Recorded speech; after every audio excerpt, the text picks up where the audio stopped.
So if you're here for a presentation on does candy affect emotions, let me be the first one to tell you that you are currently in the wrong presentation. Now, if you have a queasy stomach, can't handle a lot of things, then I would suggest that you get out now. Now, what is our presentation, you ask? Well, let me tell you. Cannibalism, right or wrong, by me, Joey Tejada. Kind of like the baby kangaroo, even though it's spelled Joey instead of Joie. Not the point. I'm your host, and this is my presentation, so I hope you like it. So through the years, cannibalism has been seen as wrong, and it is, but what is it really? What causes it? And are there any exceptions to this cannibalism? Now I want you to keep in mind morals. Cannibalism is against human nature, and it's not a natural instinct for us.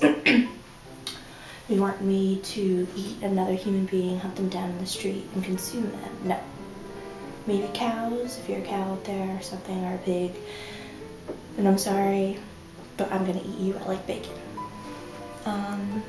So the definition is the act of eating one of your own. It's usually seen as ceremonial, more of a ritual, but the most important thing is choosing to do so. And by this I mean that you don't really have a choice, might be your last option, but you're consciously doing it, especially if there's other food sources out there. So moving on, the originated is unknown. I don't really know where it started from, but there have been fragments seen as worldwide, all across the globe. And it's actually seen in our earliest ancestors because of the fossils that we see or that we have dug up. I'll get back to that later in the presentation.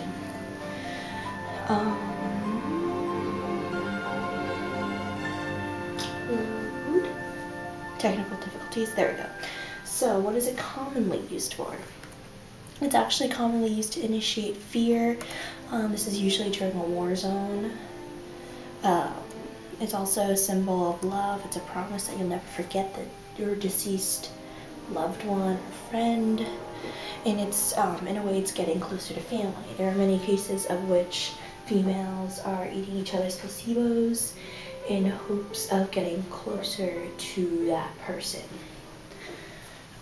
It's also symbolic, once again, love, maybe fear, even dehumanizing someone. And many times it's for religion. Human sacrifice is one of the most common go-tos when people think of cannibalism. And eating it, maybe so far as a religion like Catholicism, they say that they eat the body of Christ and drink the blood of Christ, and many religions are actually like that. But back in the olden days, like in Roman times, they would actually maybe eat one of their own. Some Indian tribes actually did that as a symbol to the gods. Once again, war initiate fear, and there are some religions that say that if you have a prisoner of war, you kill them as a war of a symbolic kind of thing, saying, hey, we are better than you. We will kill you no matter who you are. Now, there is a survival cannibalism. In October 24th, 1765, there was this boat called the Peggy. 8 men were aboard, as well as cargo and other supplies. But supplies was not enough because, why? There was a storm that left the boat stranded in the middle of the ocean. There was 2 months stranded and no food. They ate their own clothing. Can you imagine that? What would you do if you were in that given situation? 2 months without food, the mind starts going. So, what would you do? On the Peggy, there's a slave that was considered cargo. She was shot, killed, and eaten. Now, the men made that last for 16 days, as long as they possibly could, and began to draw lots on who's going to be next of being eaten. They're going to go by one. Luckily, though, the Peggy was rescued before anyone else was killed and eaten. They actually waited a day because the person that got picked from the lots, kind of like the lottery.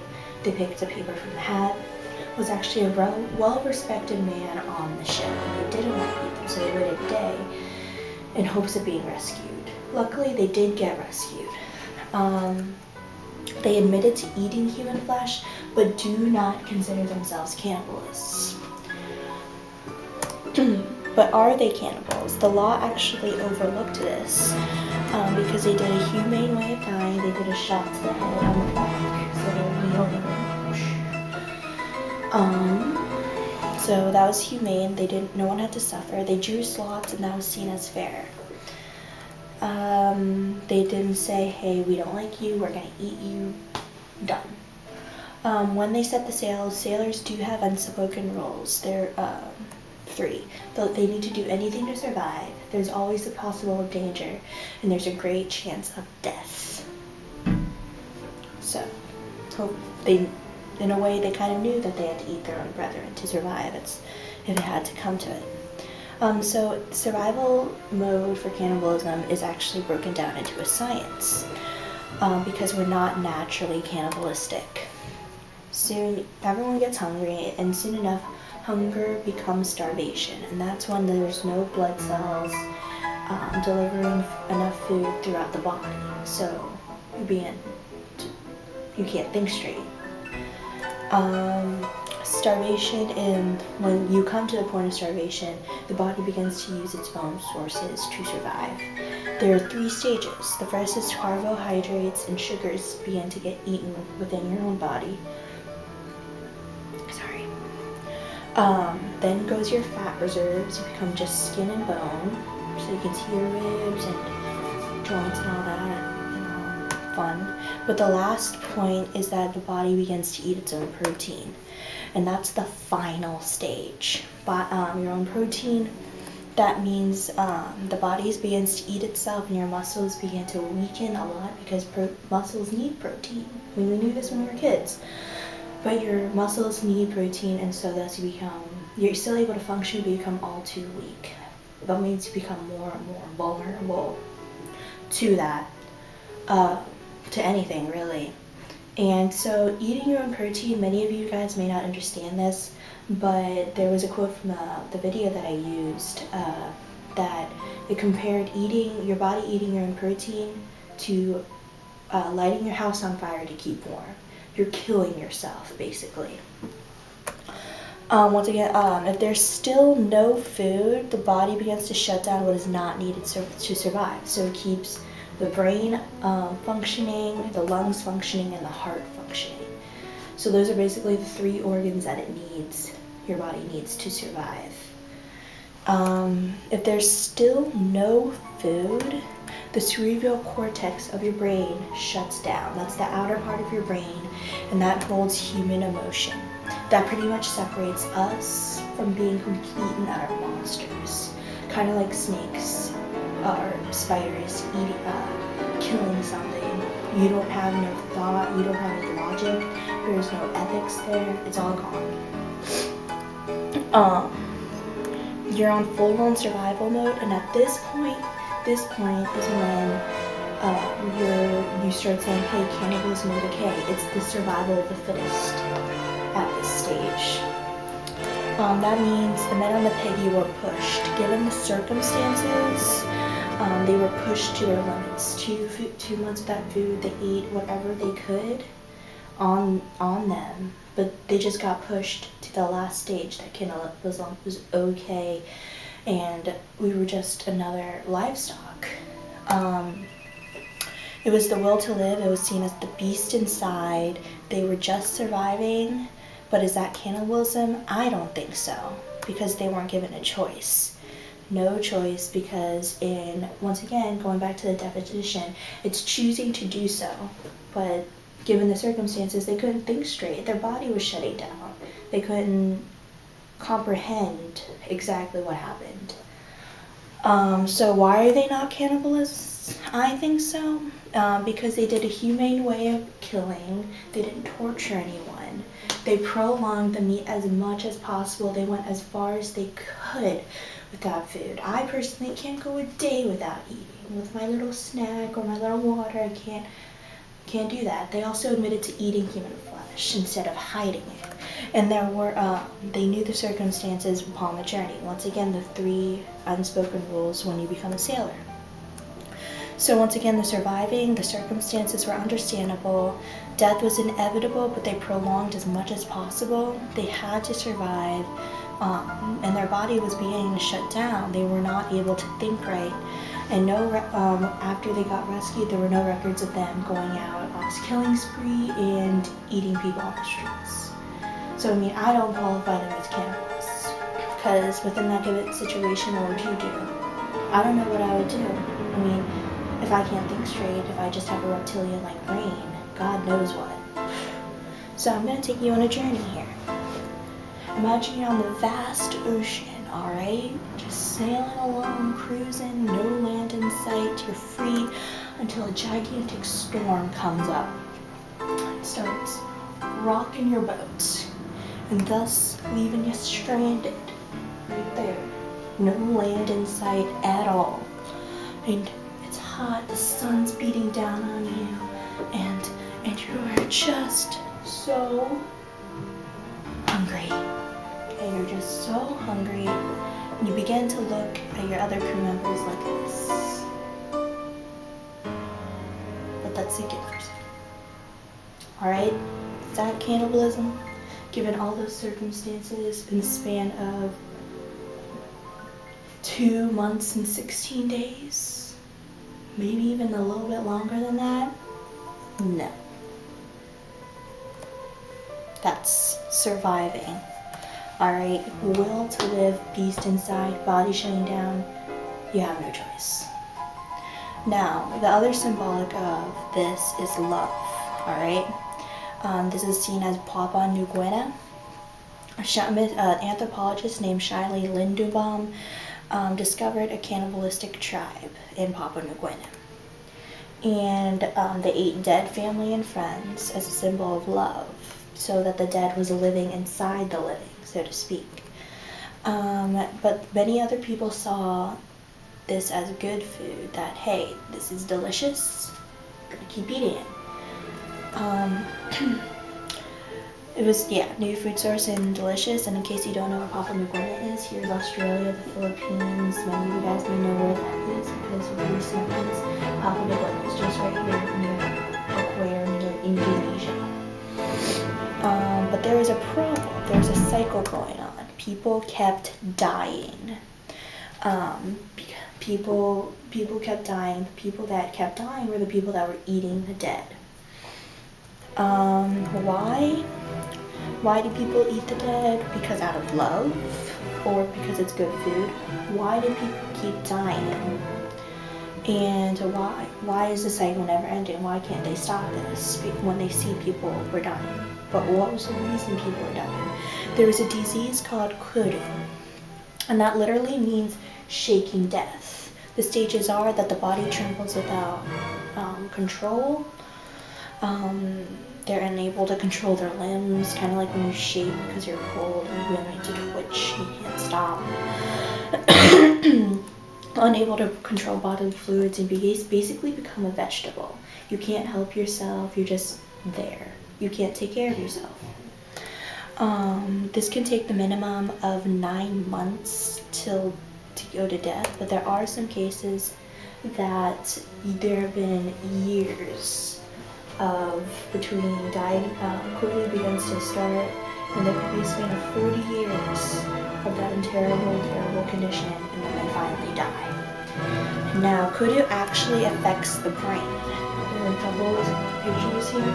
The normal side right here, and then the Kuru side right here. Kuru is actually just like CJD. It's another brain disease, similar, but Kuru is much more intense. You see that the normal brain tissue doesn't have holes in it, so the Kuru begins to eat at your brain to create holes with CJD, which is similar to Kuru. Here's some pictures of Kuru. Kuru affects the brain once again because of these things called prions. They're not bacteria, they're not virus, they're called prions. And we have some good prions, but these are deadly prions that end up eating at the brain. because since the brain is where pretty much your mission control, so to speak, since the holes are there, you begin to slowly shut down, just like this man right here. He can't help himself. And this is actually from a clip of, once again, the video that I used as a source. It's cited and my work cited in case you want to check that out. He's trembling, he can't get up, and he needs help. And that means that they're dying. So eating the dead died for a reason. Not okay. It's not healthy. Most of the dead was infected with Kuru, and that's how it spreads. You eat an infected agent, and then you become infected yourself. But it was seen as a good food source. Some say for love, and keep the person inside the living, once again. But most of the tribe actually said it was for good food. So that is actually seen as cannibalism because, number one, they had other sources. There are animals there were hunters. Number two, even though they are dead, it's not healthy to eat another human being, especially if you know that they were infected with kudu, because you will become infected yourself, and that's not okay. It was also seen as convenience food supply. I mean, I love my grandma, but I'm not gonna go out and eat her. No, I feel like that's disrespectful. And those eating the dead were the ones that were dying. Clearly that's the cycle. Dead person infected with the kudu. They eat the person, people become infected, they die, and it just goes in a cycle, like a little wheel. Eating the dead continued, you would die. They're dying because of kudu, because they were infected with kudu. But granted, there are some people immune to this. Now, the reason that is because their prions in the brain, they're mutated. So this is from genes that they mutated from their ancestors all the way till today.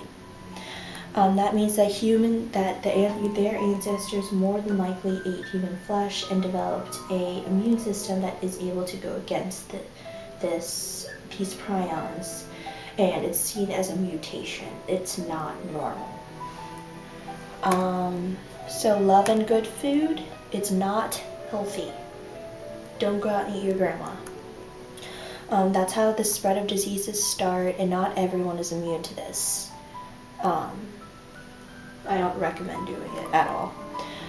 Very few are. Out of thousands that were tested for this mutation, less than half did have the immunity against this. Number two, it's against the law to dig up a person and consume them. You could go to jail, you could get a fine, jail, prison, psych ward, never seen daylight again. I personally like daylight. Where our bodies are complex, there's chemicals entering in and out of us at all times, especially with today's fast food, today's other chemicals that people see, and medications. It's not safe, and it's wrong. It is wrong. You are a human, you have morals, you have ethics. Prove that you are better than the ancestors that you were before. Alright, we're not animals anymore, we're not beasts, we have intellects, we know what books are, can read, we invented the wheel, we have a light bulb, we have electricity. I am speaking through you through this tiny camera. So I mean, we're better than that. Alright, we are better than that. And how is eating someone respectful? I don't think it is. I'm going to eat you because I love you. No. Just no. It was a lifestyle. They live like that, but how is it wrong? Well, you know it's wrong. I know it's wrong. I'm sure deep down they know it's wrong. They were eating out of love though, eating out of respect, but it's not healthy. Because they kept dying, it was disease, bacteria, prions, And actually, in these rituals, most human bodies were left out in the sun for 3 days so that the soul was not trapped inside. And they see it's unhealthy to eat a human soul. I think it's unhealthy to eat another human being. The living conditions were not good. Because once again, bacteria, there are other animals eating, it was not okay. But what if they didn't do it out of love? What if they aided cannibalism to initiate fear? There was actually a case in American Southwest that there were smashed bones found of humans. There was no love on these markings whatsoever. It was actually seen as animalistic, beastly, inhumane, awful, awful, awful. They said that this was to dehumanize and spread fear in other people, and this was a message from one tribe to another that they wanted power over these tribes.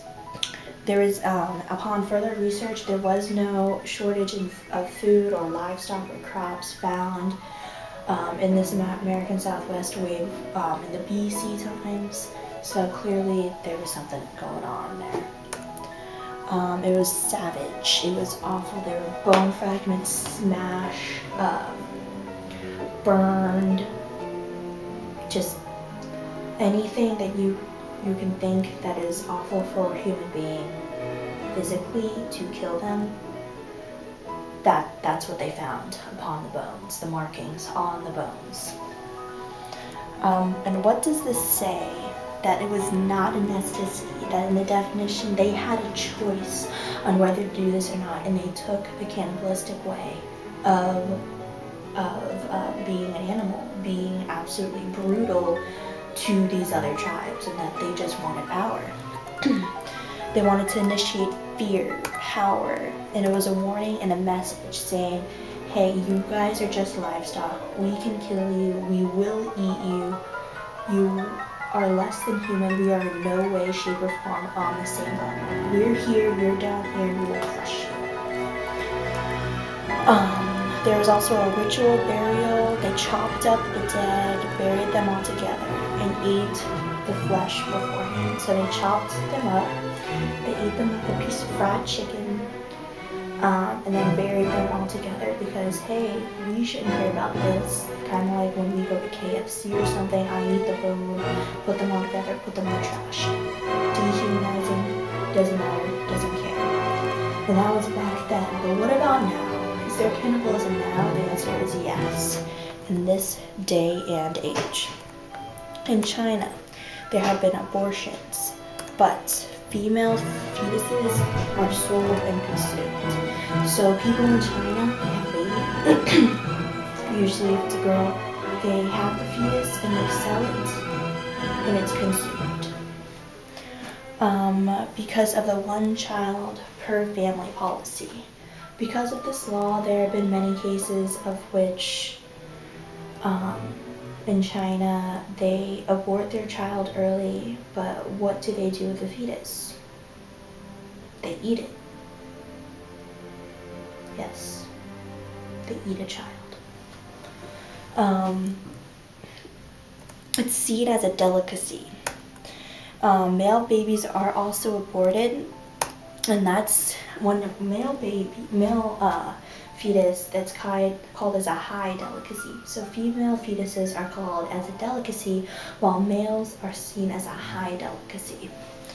And for the reason that most people actually do this is to have sexual vigor, and it's a belief. They believe that, hey, if I eat this baby, the baby's youth will come into me and I can do activities better, so to speak. Awkward. But are there cases in America? And yes, many of you may have heard of this certain case. There are many like it, but I tried to find the most recent one. There was a man beat to death by an axe, and the brain was eaten by the suspect, because he had a vision saying that if he ate the brain of this man, that he would understand human behavior. And he also ate the eyes so that he could see into the spirit realm. Now, that's insane. A little bit, because I don't think that worked. The body was actually found in 2012, but the cousin of the suspect testified in 2011.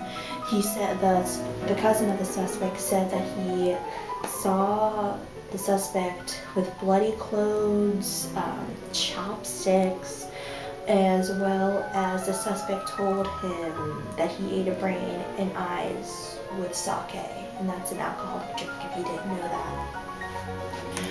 So the suspect was qualified as insane and put into the psych ward, which is understandable.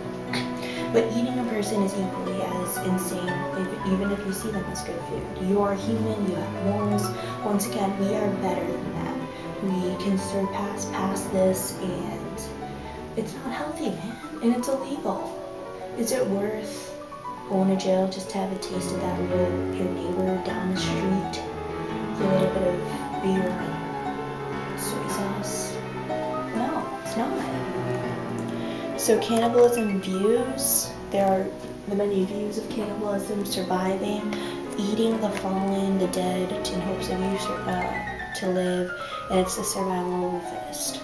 So there's actually two ways of surviving. Surviving meaning the Peggy, going back to the beginning of my presentation, of the 8 men whose bodies were shutting down and they literally had no choice. That is not seen as cannibalism. That is seen as a terrible situation, horrible circumstances to be in. And survival of the fittest, going back to the fear thing, when you have plenty of choices, but you choose to eat little Johnny down the street because he's weak, small, feeble, and vulnerable, and you need to prove your masculinity to kill him and eat him. Alright, that's not okay. Not okay at all. Especially if you torture. There's other cases such as love, as they'd see it as a sign of respect and caring and good food, okay? Number 1, the dead died for a reason. There was a reason that they were dead. Number 2, when the person is dead, gross, no. Because especially if they died a natural death, it's not okay. Not okay, because you could get infected for whatever thing, because blood starts rotting the second that there's a corpse there. It starts to decompose the second that it happens, alright? Turns hard. Bacteria starts growing. So it's not good food. And it's not out of respect. It's like, hey, grandma, I love you. You're like a piece of fried chicken now. No, not okay. There's also seen as power. You have power over these people because you are able to eat them. And that is fear and a warning and a message. Alright, so you are controlling them by fear. You want power, and it's a warning and a message saying that, hey, I'm gonna kill this one person, eat them in front of you, especially if it's a grand chief. If someone ate our president, I would be scared. I'd be terrified. World War III would be like right around the corner because we're trying to defend ourselves. And it's also seen as a belief, kind of like in China, once again, eating those fetuses in hopes of gaining more youth, more power to do certain activities. Not okay either.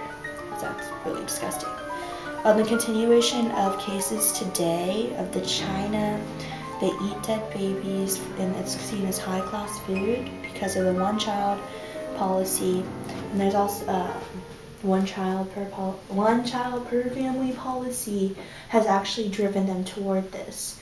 I mean, woman finds out she's pregnant, they already have a kid, need to pay for an abortion or pop it out, sell it for money, eat my child. No. There's also a treatment of the babies.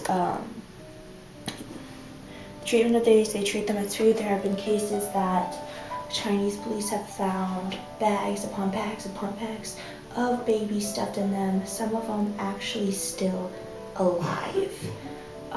So it's like going to a grocery store, putting a bunch of babies in your bag, tying the bag up and just throwing it in your truck saying, so I'm grocery shopping, honey. I really hope that you know how to make this delicious baby soup. Baby, no. This is a dehumanized kind of thing, but it's also seen as a luxury in China, but it is illegal there, just saying. It's also morally wrong and murder, okay? Let's emphasize on these 2 points. Morally wrong and murder, okay? Murder, killing people.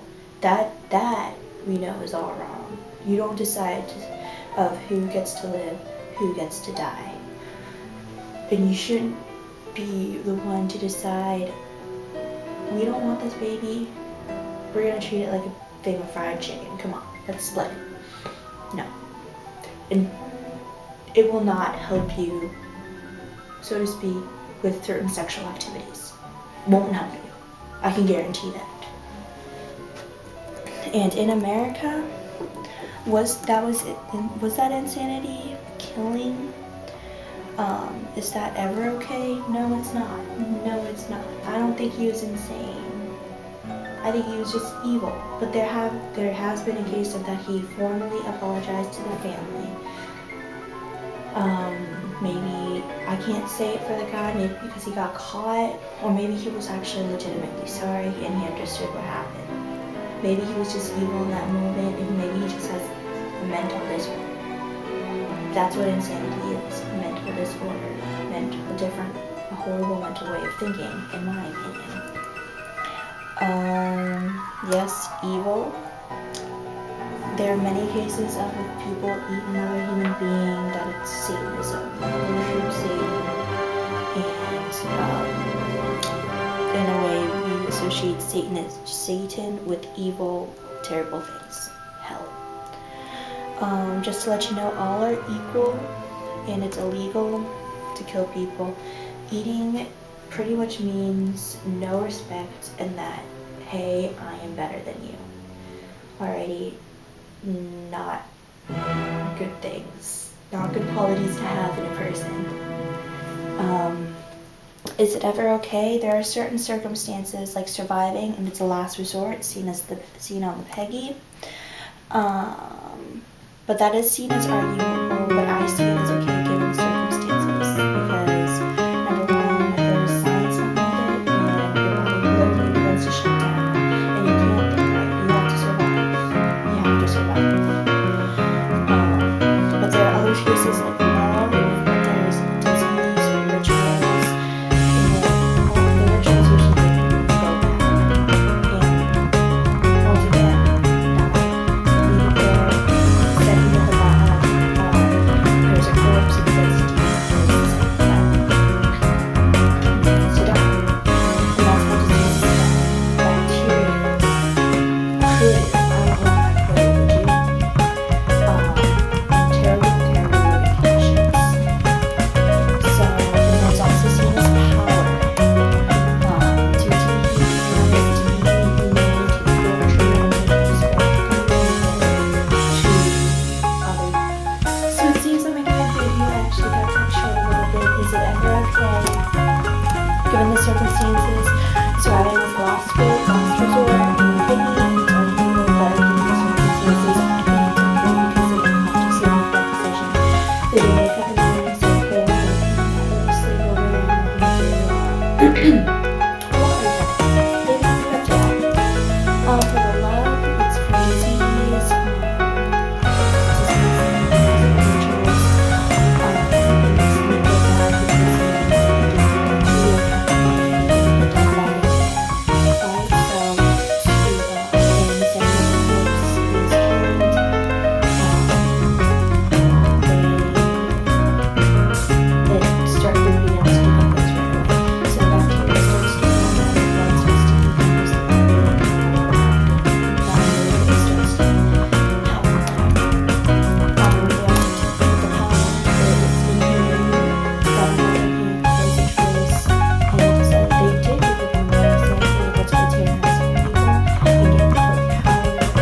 the most, the best that you can get, because that quality is respected at the forms and the teams.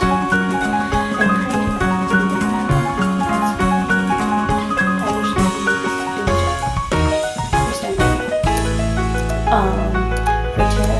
For the tarot card, there are people that is not exceedingly nice people, that is not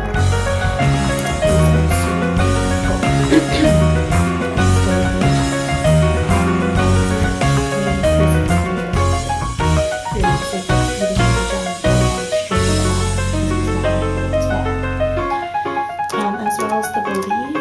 Let me tell you something, it's not gonna work. It's not gonna work. Go get some medication, go do some yoga, get those muscles going. Right. Doctors are here for a reason. Alright? Hoping you were getting a presentation on candy. You got something a little bit better, didn't you? No.